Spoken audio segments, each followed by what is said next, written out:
long weekend. A lot of our friends are out of town, so we're thrilled to have you all here with us today.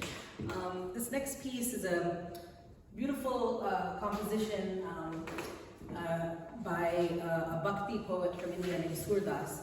And I want to say like 10th century or something. But he basically in this song beautifully describes kind of the transmutation that happens in love. That when sometimes we fall in love with an opposite, right? And part of the love process or falling in love is learning from the other person. And then over time, you sort of find yourself becoming the other person in some way or another, and they start becoming you. So this beautiful exchange. And in this piece, he takes on the voice of this woman named Radha, Radhe or Radhika, she goes by all these names. And she is in love with Krishna.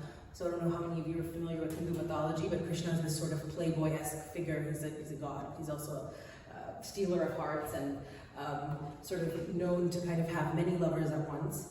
And in this particular song, she says, "Hey Krishna, you know, I know you mesmerize everyone with your flute." He's like an amazing flute player.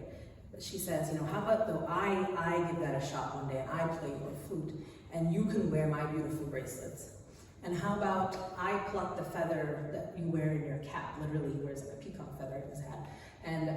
And you wear my beautiful sash. And you know, how about you put on my makeup and I walk around with your royal sashes. So it's this beautiful interplay, playing with gender and roles in a relationship and just sort of what makes each of us tick and what it means to kind of transform to something else. So we're gonna play that piece and kind of improvise around it. It's in a beautiful Indian scale called Shivaranjani, which is a pentatonic scale with a minor third for music nerds out there.